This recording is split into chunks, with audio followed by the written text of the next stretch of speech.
Good morning, good morning. Wanted to make this video about why owning a truck is better than owning a regular vehicle. I was having this conversation with a friend that recently got his first truck. And he used to have a regular car. He was all into cars. This is a big guy, man. This is the kind of guy that he's big. He has no reason. He looks silly in a regular small car. And I helped him go find a truck for the same money that he was trying to get a car. I got him a truck for $2,100. $2,100 was able to get him a truck. An older Chevy Silverado, 1999. Anyways, it needed work. That's why we got it cheap. It was leaking from the water pump. Needed a tune-up. Needed work, but I mean, it was a running truck. Drove it home. He sold his car, took the money from his car to buy the truck and fix it. So it took a while for it to really sink in, but I tried to help him understand how he would be better off in a truck, and we got into this conversation. I'll go into the safety side first. He has a baby, a little cute little boy. He's like 2 years old, a year, something, almost a year, in between a year and 2 years old. So he's a baby still. He sits in a baby seat, right? Well, no matter what age your child is, but especially when they're younger, they're going to be safer in a truck. We personally live here in Florida. Florida's a no-fault state. Meaning if somebody rear-ends you, it's automatically their fault. Even if you brake check them. It's Florida is a state that doesn't have safety inspections on their vehicles. So people drive cars on slick tires, on bad brakes, leaking fluids, and get away with it. There's a lot of motorcycle accidents, car accidents. It's a very crazy, unsafe place to drive here, Central Florida especially. I think we're like first or second most accidents in the United States, next to like California. So next to LA area. Somebody can correct me on that, but I know Orlando is pretty high up there. Central Florida is pretty high up there. I know stories personally of friends that were like me, just completely stopped at a red light. But the car completely stopped behind them. And out of nowhere, boom, you think you're safe, you're at a complete stop. And the car behind you is completely stopped. And then the car will come and hit the car behind you, not paying attention or whatever. And that car will hit you and knock you into the intersection. Now you're in a nightmare of a situation with other cars coming your way in the middle of an intersection, hit. And the crossfire hit in the middle of an intersection. And stuff like this happens all the time. You think it's like some rare scenario, but it's really not. It's actually very common. So you could be doing everything right. Your vehicle could not even be moving. You could just be sitting at a light and be put in a life and death situation by some other careless vehicle. So safety's a big factor. And you say, well, what's the big deal about being in a truck? Well, a truck, number one, let's talk about getting rear-ended. A truck gets rear-ended and the bed absorbs most of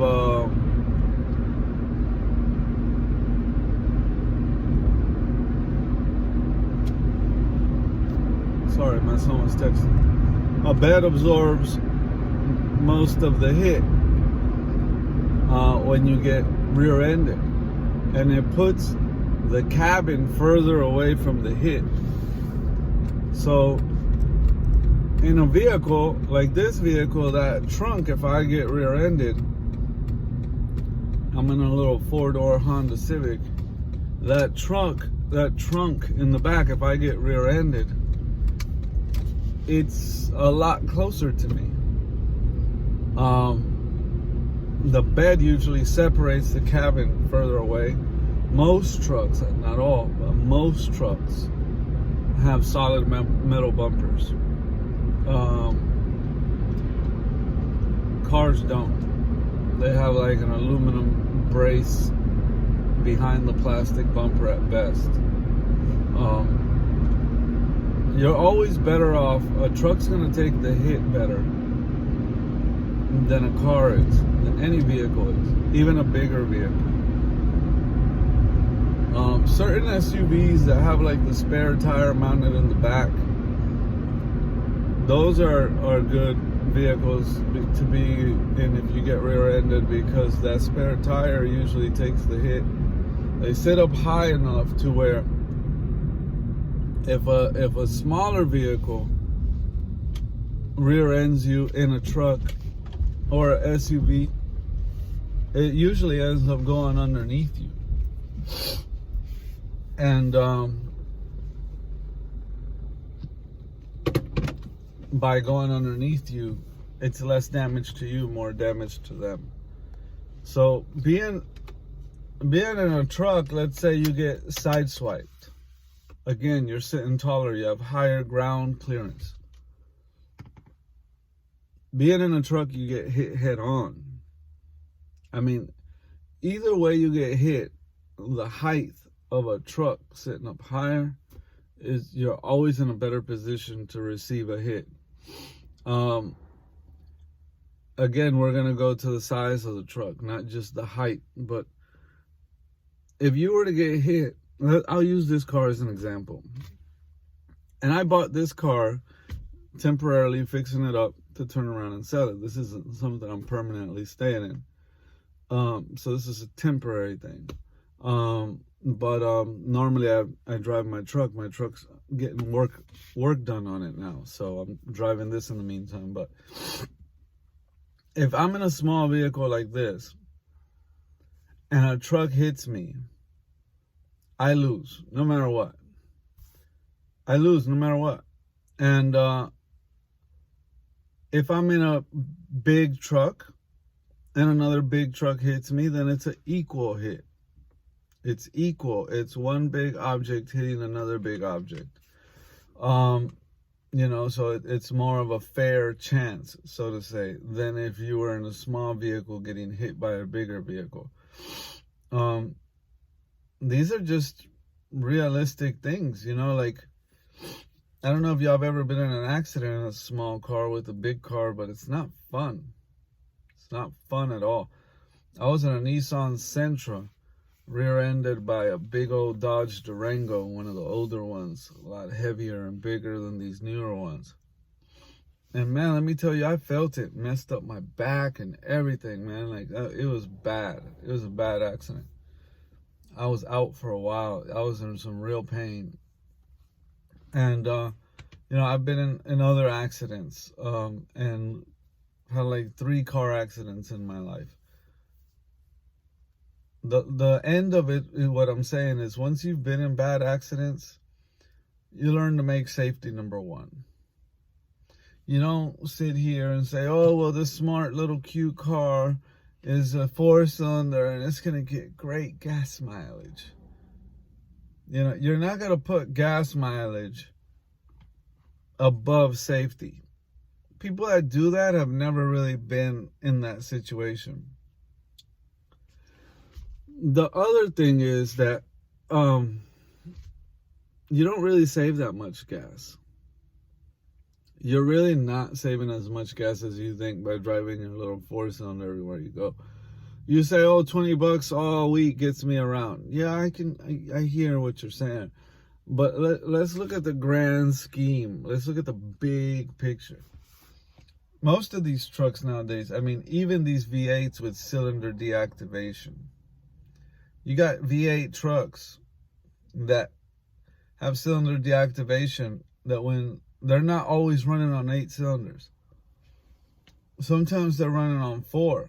4 cylinders will deactivate, shut off, and it'll run like if it's a 4-cylinder vehicle on only 4 cylinders. So you're in a V8, but you're not always using V8 gas. And that's another thing people don't consider. So you have the power when you need it, but you also have the fuel economy when you don't. And you have a computer that's smart enough to decide when it can deactivate and when it needs to be activated. So that's a very, very good thing. A lot of these V6s nowadays they just get great gas mileage. Like, it's almost like it's so close to a 4-cylinder. Like, you're really nitpicking. Like, very, very small differences between the two. When you look at the big picture as what you spend in a year in gas, in the 4-cylinder versus the economical V6 or even an intelligent V8 with cylinder deactivation, what are you really saving? Like, at the end of the year, when you look at the numbers, I mean, I've done both, so I can tell you. I mean, we're talking about a difference of a couple $100 at best. And it's just like, to save yourself, $200 to $500, depending which vehicles we're talking about. We'll just put that as a ballpark. To save yourself $200 to $500 a year in gas and sacrifice the safety, to me is like, I personally would rather spend an extra $1,000 a year in gas and drive around with that extra peace of mind. So I put safety above everything, above the cost. A truck is always going to be more expensive than a vehicle. I put safety above all of it. Now we have these mid-sized trucks. Excuse me for yawning on y'all. We have the mid-sized trucks like the Colorados, that replace the Chevy S10s. We have the Tacomas and the Nissan Frontiers and, the Ford Rangers, and we have all these mid-sized trucks, and I'm a fan. I like them. I think these mid-sized trucks have a really good market. Not everybody needs a full-size truck. Not everybody's towing a heavy trailer. Not everybody's carrying heavy payloads. Some people just need to go to Home Depot and grab something.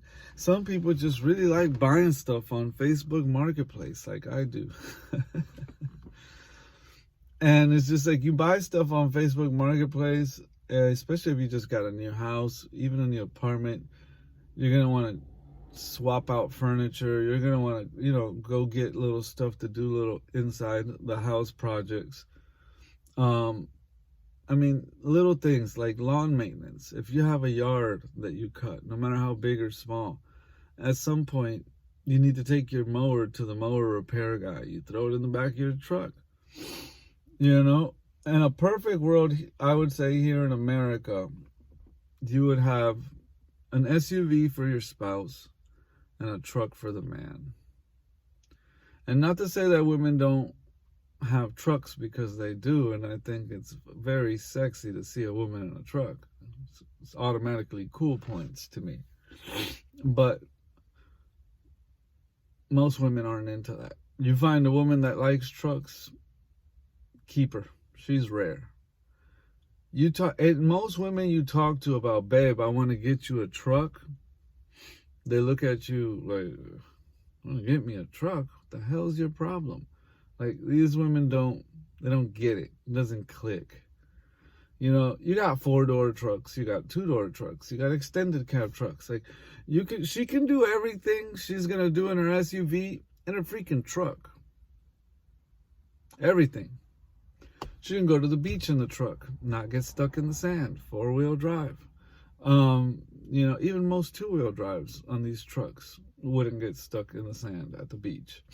like the regular cars that sit lower, because a two-wheel drive truck sits higher. Usually has bigger tires and whatnot, even if it's not four-wheel drive. These small little cars, like this little Honda Civic, you drive this thing on the beach, especially high tide coming in, you're getting stuck.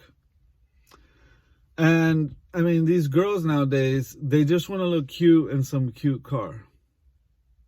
They don't think about safety. They don't think about the functionality of it. Like, if I was a single mom, I'm a single dad, so I know what it's like to be single and trying to make a household work.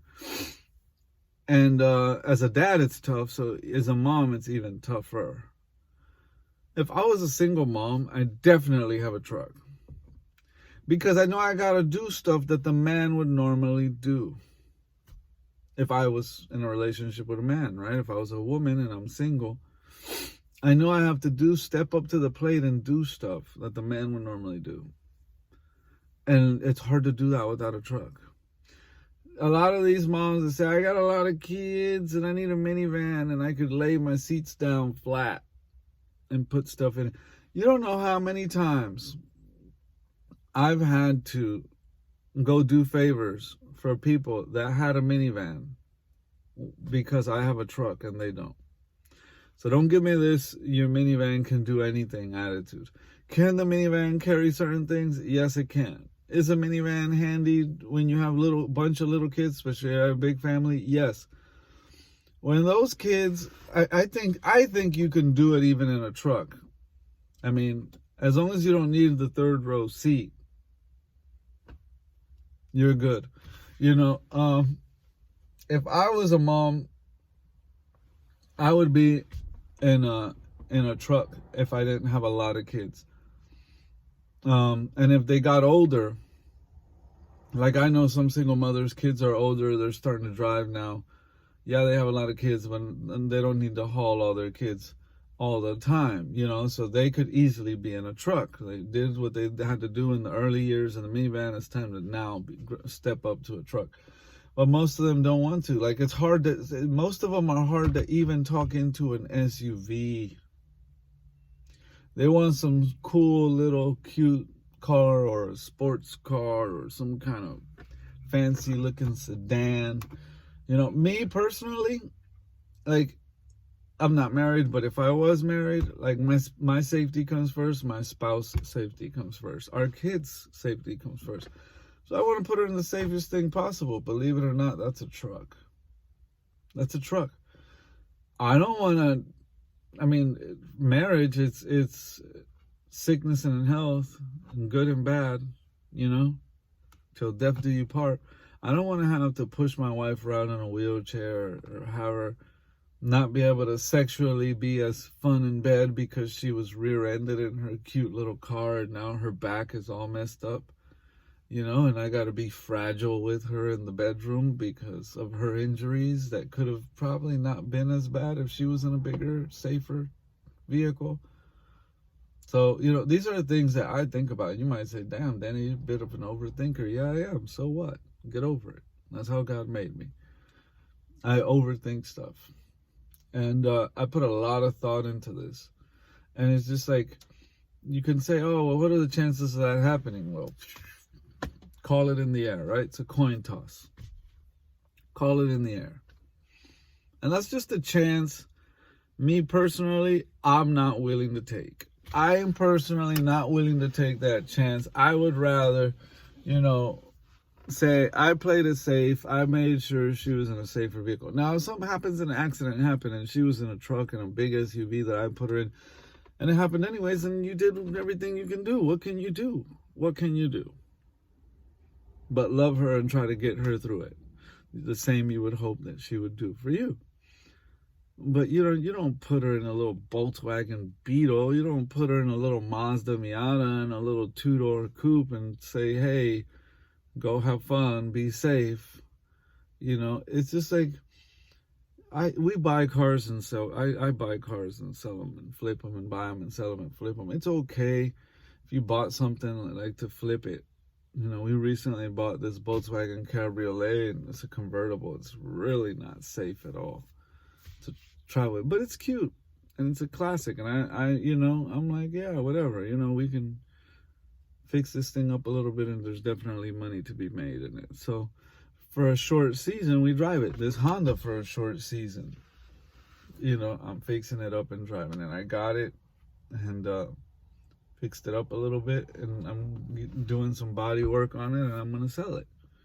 And, it's not something I'm staying in. And I'm taking advantage of using this car while I get my truck up and running again. So, do I miss my truck? Heck yeah, I can't wait to get this thing sold so I can take that money and finish my truck. But the thing is, most women are completely against driving a big vehicle. And, trucks are pretty cool. I think chicks look bad in a truck. It's the safest thing you could put them in. It's nice to know that, she can go to Home Depot and get something, doesn't have to send you, because she can easily bring it home, have the guys at Home Depot load it up in the back of the truck and bring it home, and you just help her unload it when she gets home. I have fun buying stuff, again, on Facebook Marketplace. I'm really addicted to that. And when you have a truck, no matter what you see on there, you can go pick it up. And if you're selling something, whoever's buying it doesn't have a truck, and you do, you charge them a little before delivery. And usually what I'll do, say I'm selling something big on Marketplace, and maybe I'm selling it for a couple $100 or whatever. I'll say, hey, give me, $50 or whatever, $100. Pay me through the Messenger app, through Facebook Marketplace app for the delivery in advance, and I'll shoot down there, and then you could pay me for the item, when I get there. But, you make a little bit even on delivering stuff to people. And there's all kind of apps. You know how you can do Uber with a car? Well, with a truck, you can make money too. They have apps for people that have trucks, that people that don't have a truck and need someone with a truck can request them through this app. It's like a Uber type app for trucks. And it's just, it's somebody that needs something from IKEA brought home or whatever it may be. And they hit you up on this app because you have a truck that you're making yourself available on the app. So trucks are the way to go. And jumping back to men, to me, I know I'm gonna sound like a dick for saying this, but if your man doesn't have a truck, to me, you don't have a man. That's just me. To each his own. I know y'all are not gonna like what I just said, but to me, you just don't. To me, it's just it's just a manly thing. It's a manly thing to have a truck. Like for a woman, it's like extra brownie points, super cool points, but it's not like a requirement. To me, for a man, it's like a requirement. I like my muscle cars and stuff like that. I like sports cars and stuff like that too. When you get older, you're like, if I die in a car, I die in a car. Or at least I'm driving this cool, exotic sports car, muscle car. It's a Corvette, an Acura NSX, whatever cool car you're driving, a Toyota Supra, I'm a big fan of the Pontiac Firebird, GTA, old school cars like that. But I like the El Caminos, there's a lot of cool muscle cars, the Chevelles. If I'm going to die in a cool car like that, so be it. Some big trucks, some big vehicles going to hit me and I lose and I'm dead. And then, oh well, I lived a pretty good portion of my life. I'm not some young kid. And it is what it is. But my main vehicle, to me, is always my truck. My main vehicle is always my truck.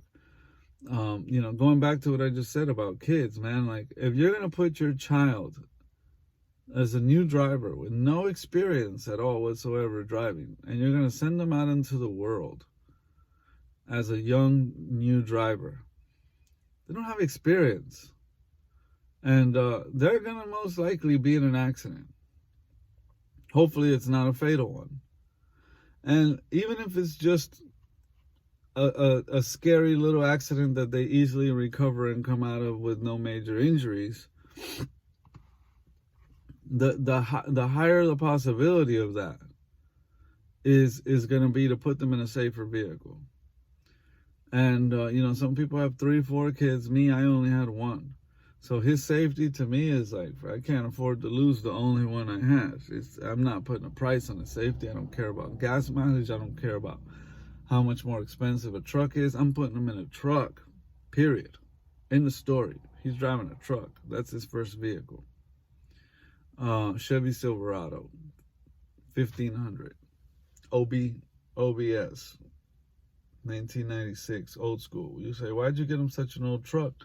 Well, because they just built them better back then. They actually had solid steel bumpers back then.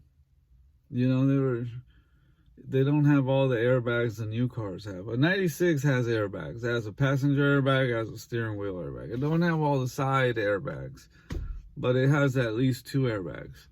And, jack the truck up a little bit, put it on a little bigger tires.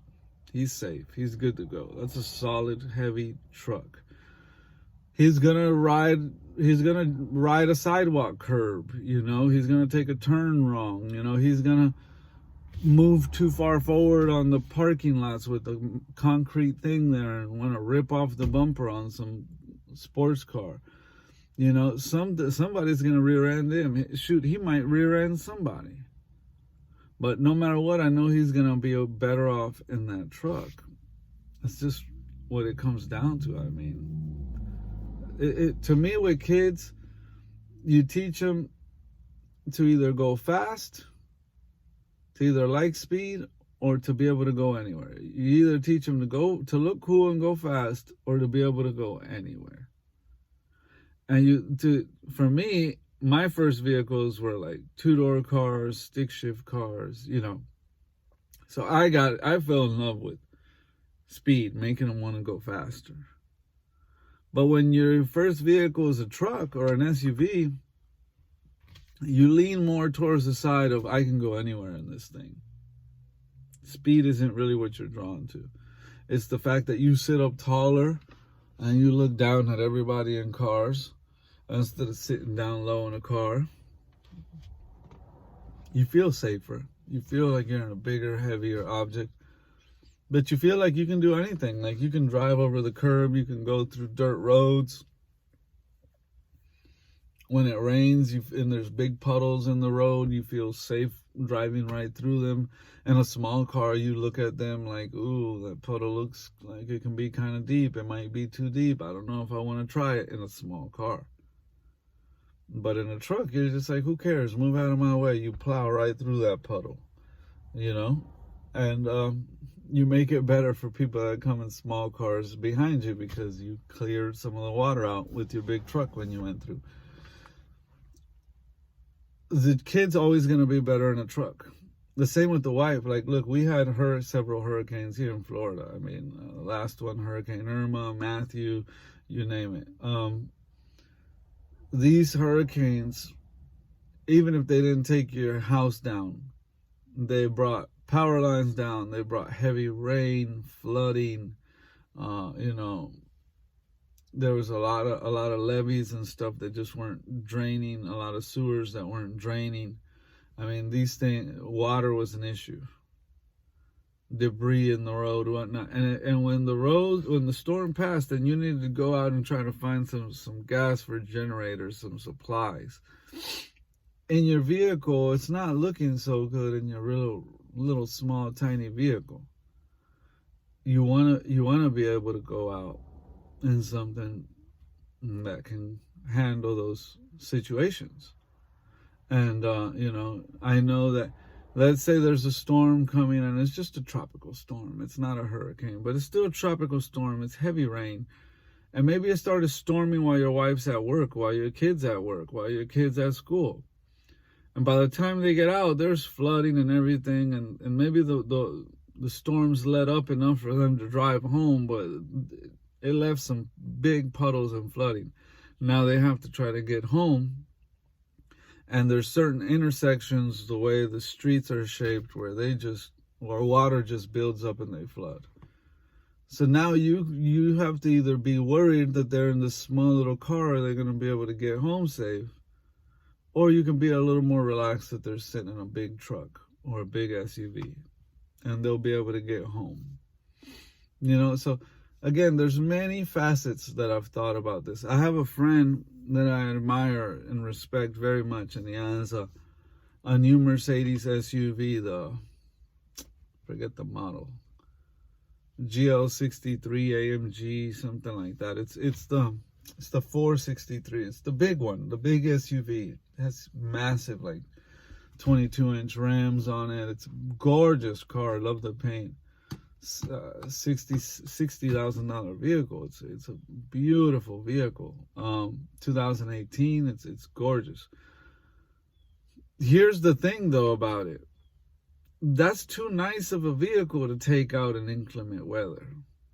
If we just had a tropical storm come through, you don't want to take your $60,000 toy out. You know, so I recommended his other vehicle is an Infiniti, a 2-door sports car, a G37. It's all-wheel drive.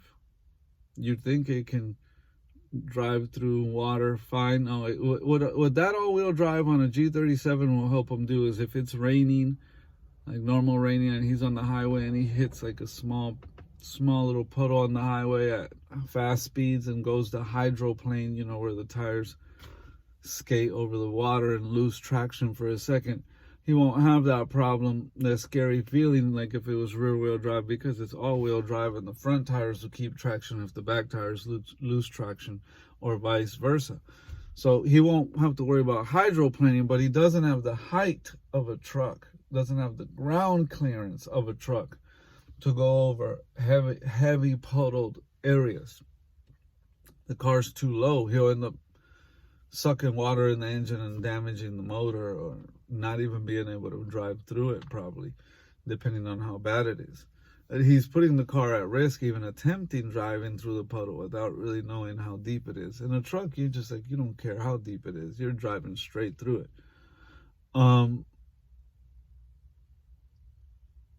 I recommended to him recently, you should sell the, he told me he was thinking about selling the Infiniti, and I recommended to him to get a truck, a small mid-sized truck. He doesn't need a heavy-duty truck, but I recommended he look at the Toyota Tacoma. They have great reliability. They hold their resale value.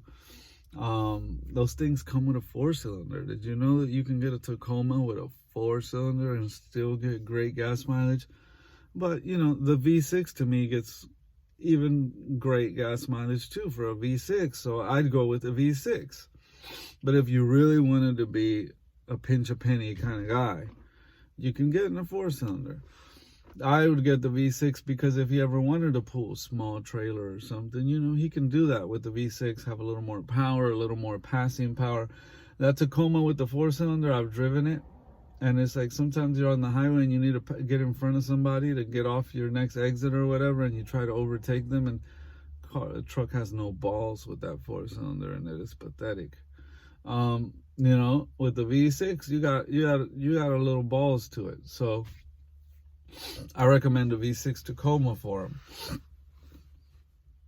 4-wheel drive, he can take it to the beach, not get stuck.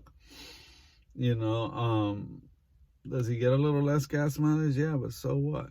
You know, he gets a vehicle that he can literally take anywhere, and it's like when the weather's horrific, he can leave his fancy Mercedes toy in the garage during bad weather, living here in Florida, and he can jump in his Tacoma and go wherever he needs to go with his son, and go get more supplies and food and bring it back to the house, to their place of shelter, and be good. He just built a new house. It's gorgeous. It's beautiful. You know, he's going to want to be doing upkeep and maintenance and upgrades and all that to the house. You know, you don't want to be going to Home Depot in your $60,000 AMG Mercedes SUV, loading it up with supplies all the time, damaging that beautiful interior. You don't want to do that. So you get a Tacoma and you load it up with crap at Home Depot. You know what I'm saying? You really don't want to be pulling a trailer with that Mercedes or nothing. That's like his toy, his retirement toy, his go out and look nice toy, his go out on a date toy, his go out on a business meeting toy. You know, the Tacoma is his workhorse. That's what he needs. He needs a workhorse. Every man needs a workhorse. Not saying you're not allowed to have your toy when you can afford it in life. But if you can't afford a toy, if you could only have one vehicle and it has to do everything you need, it should be a truck if you're a man. If you're a woman, it'd be cooler if you had the truck, but at least the SUV, for crying out loud. At least the SUV. I've been trying to talk to this girl about getting a freaking SUV, getting a truck. She's coming around to it. She's opening up to it. You know, we're talking about it more and more. And, you know, I'd love to see her like in a Chevy Tahoe or Suburban even. You know what I'm saying? If she's not going to get into a truck, like, you should want your girl to be in something safe. You should care about her safety enough to where, like, it concerns you. Does that mean that I won't let her have a toy? Like, she has a toy. It's a Volkswagen bus, 1979. That thing's a death trap. You know, in a head-on collision, you're dead no matter what. You're dead no matter what. Head-on collision, more than 20 miles per hour, you're dead in that car. That car's got no frontal protection at all. You get rear-ended, you might be okay, but in a head-on collision, you're done. But again, that's not her everyday driver car. That's a toy. That's a toy. It's a collector's thing. It's a once-in-a-while go-out thing. You know, you got to live a little, too. You're not just going to be in fear all the time, but you don't want the Volkswagen bus to be her main form of daily transportation. And, you know, she was pushing to get a sports car because she had a sports car and got rid of one and wanted to replace it with another one. And I got her a sports car, but now I'm regretting it. Now I'm regretting it. Because I just keep coming back. I keep fighting with, it's her vehicle. I want her to be happy. But at the same time, the more serious the relationship gets, the more I'm like, more concerned about her safety and not feeling good about her being in that, you know. And when you're first talking to somebody, you don't know if it's going to work out or not. You're like, yeah, whatever. It might not even work out. Just here, have whatever car you want. As you get more serious with them, you're like, I don't know if I really want you in this car. And you might think that's a bit controlling of me, and it's not to come across that way. I don't have zero intentions to try to control her. And at the end of the day, she can decide to drive whatever she wants. But that doesn't mean that with love, I can't continue to try to persuade her to see my point and understand that my intention is coming from a place of concern and love. Again, she hasn't been in a severe accident like I have. She hasn't had to go through that. Thank God. I don't want her to. But it's like the day before my accident, if you would ask me, hey, tomorrow you're going to be in the severe accident, I would have laughed in your face. You don't expect it. It's like, look what happened with Kobe Bryant. Like, if you would have told him, he's been riding that helicopter for 10, almost 20 years. Everywhere he goes, you know, he's been in it for a long time from what I've heard. And if you would have told him, hey, today is the day you're going to crash and die in this helicopter, he would have been like, yeah, right, I've been riding this thing forever. I'm safe. I'm safer in here than in a car, in traffic.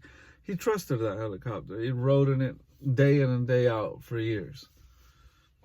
And, you know, when your time comes, it comes. And rest in peace to the Bryant family and everyone else that died in that helicopter. My deepest condolences. But, you know, you care about their safety and you want the best thing for them. And, I mean, when your time comes, your time comes. It's just, there's no nice way to say that. You know, no matter what you're driving, when your time comes, your time comes. But I've been in accidents to where what I'm talking about is it's not your time. It's just some idiot, some dumbass. And the injuries are more severe. And you lived. You didn't die. Because you were in this accident in a small car. I played soccer. I was very athletic my whole life. Never had back problems. Never had back problems. I got rear-ended in that small little Nissan by that big SUV. Man, I'm telling you, my back from then on for the rest of my life, it was always pain off and on, off and on. There'd be times where the pain would go away and then all of a sudden it'd be back. And it's just like, I didn't feel the pain immediately after the accident. And like a dumbass, I didn't go to the hospital. I was like, oh, I'm fine. You know, you're young and you're stupid. And I'm just like, oh, I'm fine. And I didn't go to the hospital. And it's like, you have like 14 days or something to go to the hospital. So I can't even sue or be compensated for that.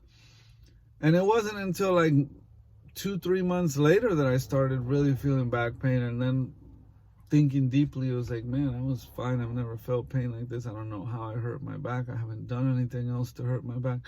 Must have been the accident, but weird. It didn't hurt like this right away after the accident. Why is it hurting like this now?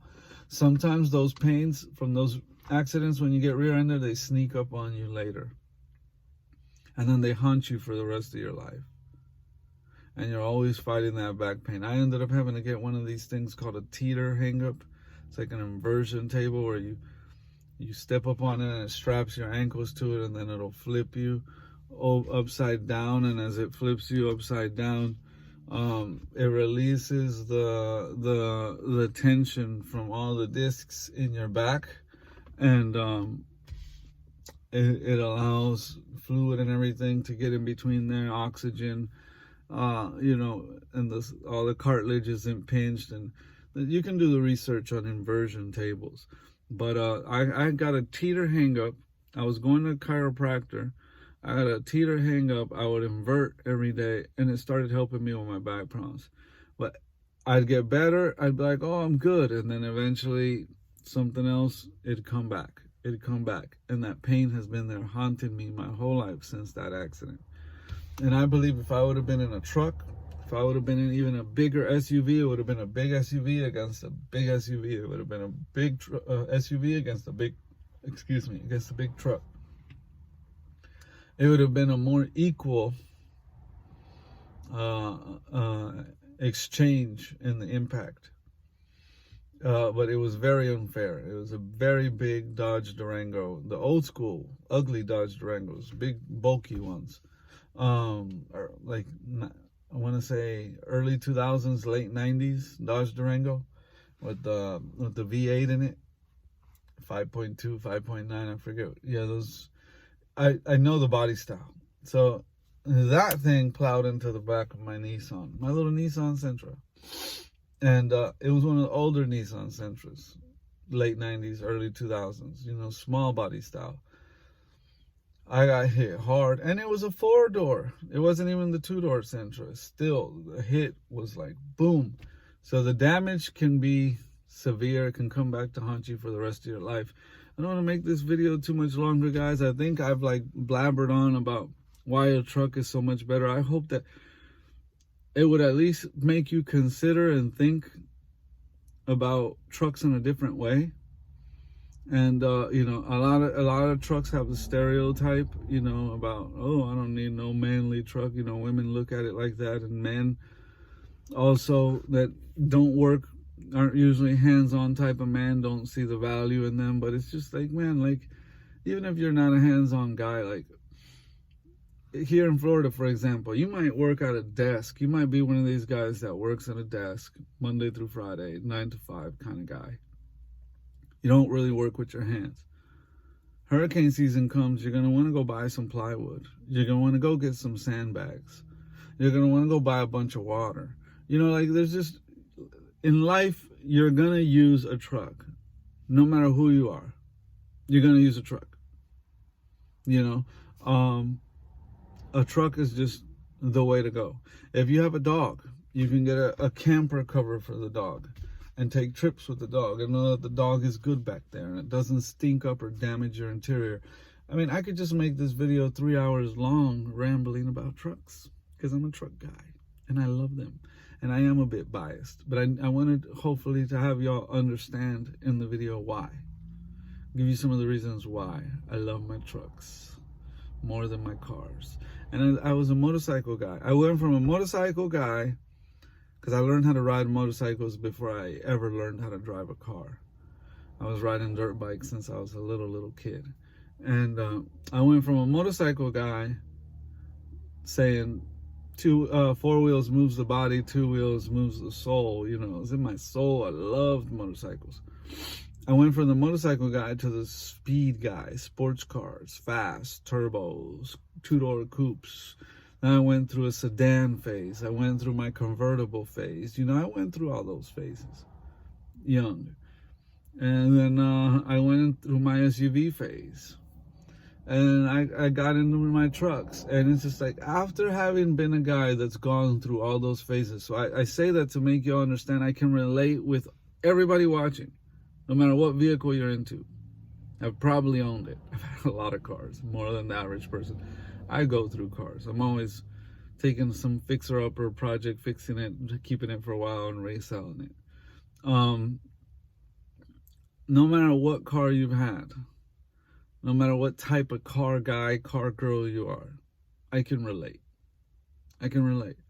But take it from someone that has been through all those different automotive phases. Automotive and motorcycle. I have to make a whole different video on motorcycles. I'm trying real hard not to go into that. But it's just like, unless you're riding off-road, like you can't ride on the streets like you used to. It's way too dangerous. Had a motorcycle accident too. I could make a whole nother video about that. But we'll keep this about the trucks. Take it from a guy that been through all those phases. And I can tell you wholeheartedly from the bottom of my heart, I wasn't born a truck guy, but after having explored every other facet of this automotive love that we all have, and need for transportation that we have, and utilities in life, things we have to do and be able to get done, I can tell you owning a truck is the best way. If you could only have one vehicle and it has to do everything for you and your family, you get that. I have a little brother. I love him to death. He's like more than my little brother, my best friend in life. And when he came to me, his big brother, and said, I need a vehicle. I got good money. I got good credit. What do I get? Finally, when he was ready to get his, what I considered to be his forever vehicle, because I don't see him ever selling that thing. He'll grow old with it. That thing will outlive him. I got him, guess what? A Toyota Tacoma. My own little brother. One of my favorite human beings on planet Earth is him and my son. And he comes to me, and I, without hesitation, put him in a Toyota Tacoma. Why do I stand behind Tacoma so much as a mechanic? From a mechanic standpoint, the Tacoma's reliability and resale value. That's why. It's economical. It's very versatile. Its resale value is something that's hard to argue against. You know, you can put miles on one and it still holds its value. It can be years old. It's still worth money. That Toyota reputation and that Toyota reliability is why they have that reputation. Easy to work on, low maintenance. I mean, he's had his for a couple of years now. It's almost paid off. And he got a 2015 a couple of years back. And it ain't really gave him no problems. Very minimal stuff. And no matter what you drive, it's going to need maintenance. That's just part of the game. You're going to need brakes, a battery, tires, you know, an oil change, transmission fluid change. You know, little stuff is going to happen. But like major stuff, never with a Toyota. Never. Toyota makes one of the best automatic transmissions out there, period. They just really do. They know how to make an automatic transmission. I worked at AMCO Transmissions. I am AMCO Transmissions certified. And I can tell you firsthand, we rarely worked on Toyota transmissions. Hondas, forget about it. If you get a Honda, get it in a stick. Honda's not known for the reliability of their automatic transmissions. Neither is Volkswagen. Neither is Nissan. I mean, I could just go on with that, you know, into Chrysler, Ford, Chevy. Even they don't make great transmissions. I would say out of the big three American ones, Chevy makes the best automatic transmission. When we're talking about the 4L80Es, they're really strong. When we're talking about the Allison transmissions, even stronger. Chrysler, I don't like their automatic transmissions. Ford, it depends which transmission we're talking about, you know. Yeah, when it comes to a Japanese economical car, Toyota all day for an automatic transmission. I made a video on why automatic versus manual. Go watch that video. It's somewhere in my list of videos. Search for it. But yeah, I put him in a Toyota Tacoma. That's my little brother. Love him to pieces. And why did I put him in a Toyota Tacoma? Number one, I always work on his car for free. It's my little brother. And I want to put him in something where he's not going to be hitting me up to work on his crap for free all the time. He's pretty handy. He can work on basic stuff for himself. He's learned a lot working with me growing up. And he can do basic stuff on his own. And that's a car that's friendly enough for a guy that knows the basics to feel confident enough to work on it. And, you know, that's another reason why I recommend it. He's got a family of three beautiful girls and his wife. And they ride, the whole family fits and rides comfortable and safe in the Tacoma. His wife has a Honda CR-V. It's the smallest SUV I would ever want to see my wife in. I personally would want to see my wife in a bigger SUV than that.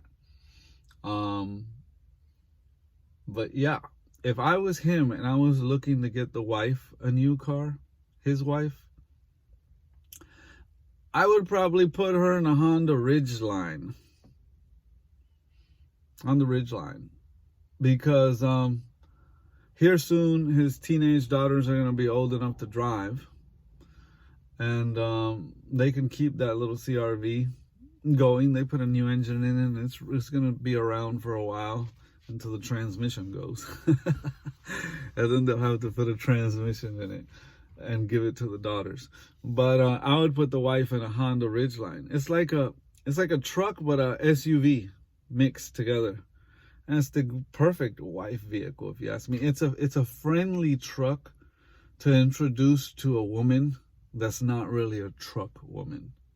It's a way to get a woman to fall in love with a truck.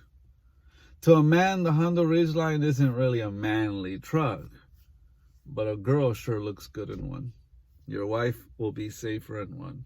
She'll be able to run around and do more in that truck and do it safer and still get good gas economy and everything. And believe it or not, those Honda Ridgelines hold their resale value too. I've been watching some of the first models that came out, seeing what they're selling for now, and they haven't dropped much in price. I've been looking to buy one myself. Put somebody in my family in one, somebody else in the family. I like those Honda Ridgelines. Just, they don't have as reliable a transmission as the Toyota Tacoma would, but I think they look cool for a wife to drive, not for a man, for a wife to drive. And I think that if you take care of the transmission, it'll take care of you. That's how I feel about Honda transmissions. If you stay on top of it, change the fluid in it, you know, wife don't beat it up driving it like a race car, it'll be good. A Tacoma, you can be a little tougher to it. You can drive it without replacing the fluid longer, and that transmission will still hang in there. Anyways, like I said, I could babble about this topic for hours, because this is what I eat, sleep, and breathe. I love it. Ever since I was a kid, I'd been glued to every car magazine way before the internet even existed. And I still prefer the magazines over the internet. Call me old school. Something about holding a book in your hand, and a magazine, a book, and turning the page and seeing the actual pictures on the pages, not some screen in your face. You know, I like that. I have a pretty intensive magazine collection. Somebody's gonna inherit one day, whether they want it or not. So the phone is saying I am at low battery. Thank y'all for hanging in there with me on why it's better to be a truck person, a truck owner. If you can afford multiple vehicles, I'll end in saying if you can afford the toy and the car that you like just because you like it and you're a bit older and you want to reward yourself with that in life, kudos. I applaud that. You have my blessing. But if you can't, if you're younger, you're in a younger family, you're struggling to get to that place in life still, you're working to get there, you only can afford one good vehicle. One good vehicle only. I don't care if it's a Chevy Colorado, if it's a Ford Ranger. I don't care if it's a Nissan Frontier. I don't really care what kind of small truck you're looking at. But look at a small pickup truck. Look at a SUV. And no, to me your Honda really, like these, what are they, like the HRV that just came out, you know, they have all these little crossover SUVs is what they're calling them. They're like miniature SUVs. Those to me ain't real SUVs. To me, a real SUV is like a Chevy Tahoe, you know, like a Ford Explorer, older ones, not the new ones. I was a real fan of the Ford Explorer Eddie Bauer edition that came with a 5.0 Mustang engine in it and 4-wheel drive. Oh my God, that was probably the best Ford Explorer Ford ever made. And all the other Ford Explorers, I called them Ford Exploders. Because that's what they would all do. They would all explode eventually. They put the ones they put that 4.0 engine in it, that 4.0 V6, gross, cringe. That engine came with a dual timing chains, one in the back and one in the front. Yeah, 2 timing chains, one in the front, one in the back. So to do the timing chain on it, you would have to pull the whole entire engine to do it. And besides, they're known for like vacuum leaks, faulty fuel injectors. I mean, it's just an engine that requires a lot of maintenance. All those Ford Explorers had squeaky front end suspensions, which you can fix permanently and never hear your Ford squeak again if you stop being cheap and don't go buy the made in China front suspension stuff they're selling at Advanced Auto Parts and AutoZone. And go and order from Napa, MOG, M-O-O-G, MOG, front sway bar links, sway bar bushings, MOG lower control arm bushings, upper control arm ball joints and whatnot. And I guarantee if you get the MOG quality stuff from Napa, that you will have a Ford Explorer, any Ford, a Ford F-150, you know, all those Fords with that same front suspension squeaky nightmare issue. That'll stop squeaking. It just goes away. I've had these customers come to me with these Fords and be like, oh man, I've replaced that several times, and just after a while it starts squeaking again. Yeah, because you keep buying the cheapie, you get what you pay for, your mechanic's only as good as the parts you give them. Yeah. So anyways, we'll leave that at that. But real SUVs, real big SUVs. It doesn't need to be a Ford Excursion, a Ford Expedition, but at least a Ford Explorer. A Ford Escape is not an SUV. You understand what I'm saying? A Toyota RAV4 is not an SUV. You need to be talking about a Toyota 4Runner. A Highlander, not so much. Borderline. That's like saying a CRV is an SUV. Not so much. Honda Pilot might be a SUV. A CRV ain't. It's like a big crossover SUV. A bigger crossover SUV. It's really not a SUV. A real SUV. So, you know, we go into all that too with Nissan, you know. A Pathfinder is a real SUV. Even the newer ones, they're pretty big. Like I said, I'm not a big Nissan guy. I really don't respect their automatic transmissions. They make engines that aren't really that reliable, not like the older models anymore. So, to each his own, but look into real SUVs, look into real trucks. If you're not willing to put a price on your young drivers, your kids' safety, on your wife's safety, you know, if you're a real man, get you a truck. Thanks for watching. Thanks for hanging in there with me. Until the next video, God bless y'all.